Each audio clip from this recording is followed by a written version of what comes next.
All right, so on this one we're playing black, and white's king just moved from h2 to h1. Let's do a material count real quick. So I got 3 pawns. He has 2. I have 2 minor pieces. He has 2.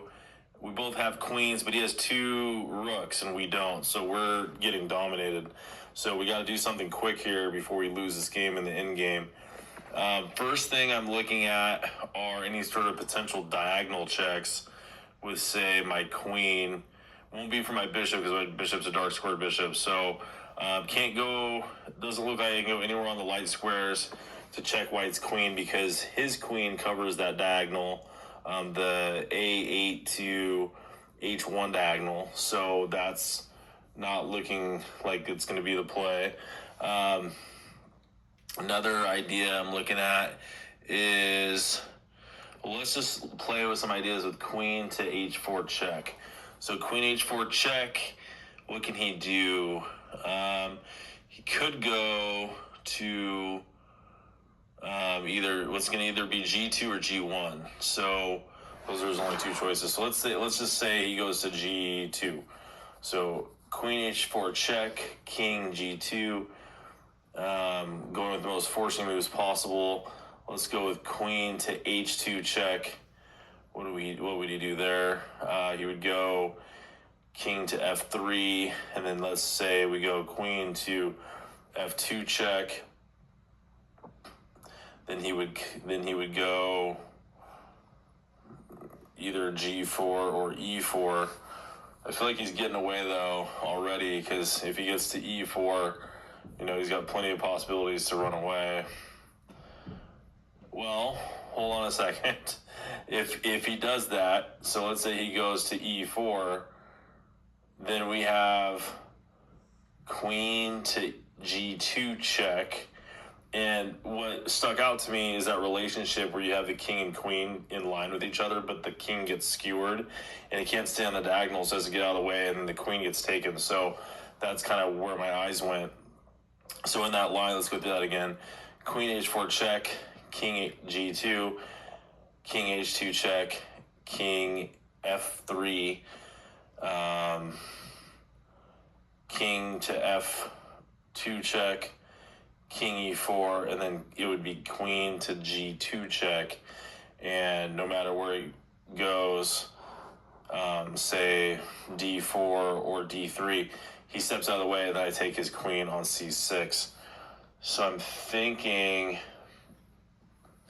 that's pretty good, but let's go back a step or a couple of steps, because he doesn't have to go to e4. He could have, so when my queen was back on f2, checking his king on f3, he could also have gone to g4. So let's say he does that. That really doesn't look good because he's closer to all my pawns and everything. So then I could go down to, say, f4. Is that checkmate? That would be checkmate. So he's not going to go that way. So let's go back even to the original line where we go queen h4 check, and he goes king to g2. Let's say he goes to g1. So let's say he never even goes to g2, and all those lines we just calculated may never even occur. So queen h4 check, king to g1, queen h2 check, king to f1, and then queen to f2 mate. So that's much easier.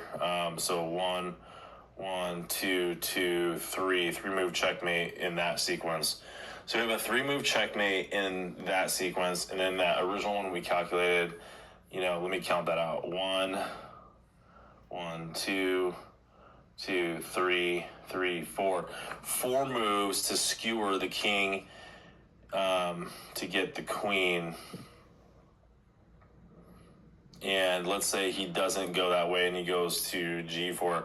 We have 1, 2, 3, 4.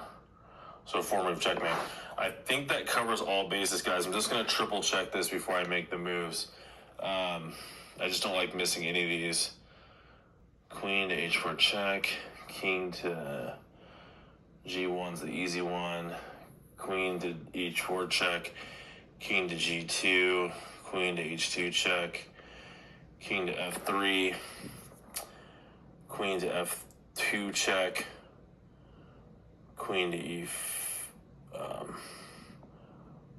or king to E4, and then queen to G2 check with the skewer. That's good. That's good to go, guys. Let's just go ahead and make the moves. Queen to H4 check. Yes. He goes to G2. So he did the G2 line that we calculated first. Now let's go queen to H2 check. Yep, that's correct. King to F3. Now we're going to go queen to F2 check. That's correct. He went to E4. So it's the line where we skewer the king and queen. So now we're going to go to G2 check. Yep, that's it. So +4. That's a 2071 rated problem at a 48.5% pass rate. On to the next one.